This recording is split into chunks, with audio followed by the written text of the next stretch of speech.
திருவண்ணாமலை மாவட்டம் Arani best matric மேல்நிலைப் பள்ளியில் அபிஷியல் உலக ரெக்கார்ட் அட்டம் புத்தகத்தில் இடம்பெற 150 இளம் பெண்கள் ஒன்று கூடி சிலம்பங்களை சுற்றும் சாதனை.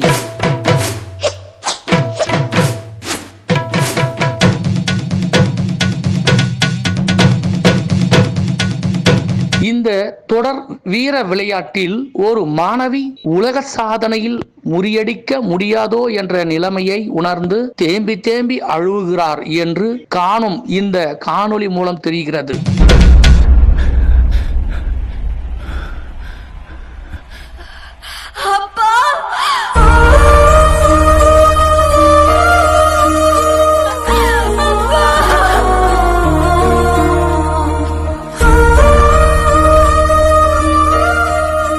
தோல்விக்கான இந்த கண்ணீரா அல்லது ஊக்குவிக்குவதற்கான இந்த கண்ணீரா என்பதை தொடர்ந்து பார்ப்போம். அடுப்பூதும் பெண்களுக்கு படிப்பதற்கு என்ற ஒரு சில ஆண்களின் ஆணவங்களை முறியடிக்கவே பகுத்தறிவு கொண்ட சிந்தனையாளர்களின் விடாமுயற்சியால் தற்போது பெண்களும் வானில் தங்கி ஆராய்ச்சி பணியில் ஈடுபடும் வரும் நிலைமை உருவாகியுள்ளன. பெண்களை போற்றும் விதமாக சர்வதேச மகளிர் தினம் ஒவ்வொரு ஆண்டும் மார்ச் 8ஆம் தேதி என்று கொண்டாடப்பட்டு வருகிறது.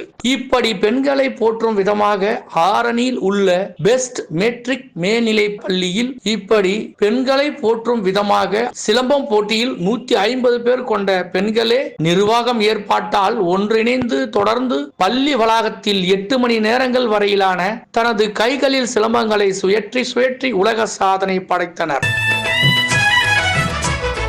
எங்கிட்டதான் போட்டி வேட்டி காத்தில் பறக்கும் ஊரு சிரிக்கும் 8 அடி நீ பாஞ்சா 10 அடி நாம் பாஞ்சு பல்ல பொடப்ப சில்ல பொடப்ப. இந்த வீர செயலனை பங்கேற்ற மாணவியர்களின் பெற்றோர்கள், உறவினர்கள், சகோதர சகோதரியர்கள் என உலக சாதனை படைக்கும் வீர மங்கைகளை ஊக்கப்படுத்தும் வகையில் பள்ளியின் சார்பில் காணொளி காட்சி மூலமாகவே வாழ்த்துக்களை பரிமாறும் வகையில் ஏற்பாடுகளை செய்திருந்தனர். இந்த வீர விளையாட்டை நேரில் வந்து பார்க்க போதிய நேரம் இல்லாத தந்தை ஒருவர் தன் மகளின் இந்த உலக சாதனை சிலம்பம் சுற்றுவதை பார்த்த அந்த மகளுக்கே தெரியாமல் பள்ளி சார்பில் ஒரு ஆடியோவை வழங்குகிறார்.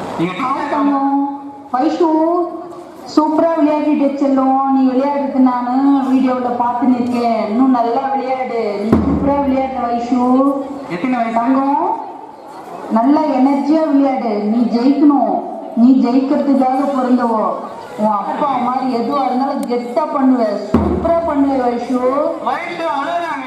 என்னவென்றால் தன் மகளின் பெயரை உச்சரித்து, தங்கம் உன்னால சாதிக்க முடியும், நீ மனதைரியமா விளையாடு, வெற்றி பெறுவாய், எனக்கு உண்மையில் நம்பிக்கை இருக்கு என்று தங்கமே என்ற கூக்குரலின் அப்பாவின் ஆடியோ குரலை கேட்ட இளம் வீர மங்கை மெய்மறந்து அப்பாவின் ஊக்கி வைத்த செயலை ஆடியோவில் கண்டு ஆனந்த மழையில் கண்ணீர் விட்டு தேம்பி தேம்பி அழுதார். இந்த சம்பவத்தை நேரில் பார்வையிட வந்த பெற்றோர்கள் தந்தை மகளுக்கான பாச போராட்டத்தினை நேரில் பங்கேற்ற பெற்றோர்களின் கண்களில் ஆனந்த கண்ணீரை வரவைத்தன. கடந்த காலங்களில் அடுப்பூதும் பெண்களை ஆண்களுக்கான சமநிலை உருவாக்க உரிமைகளை மீட்டு போராடிய பல பகுத்தறிவு கொண்ட ஆண் இனத்தின் பங்கும் அதிகம் உண்டு.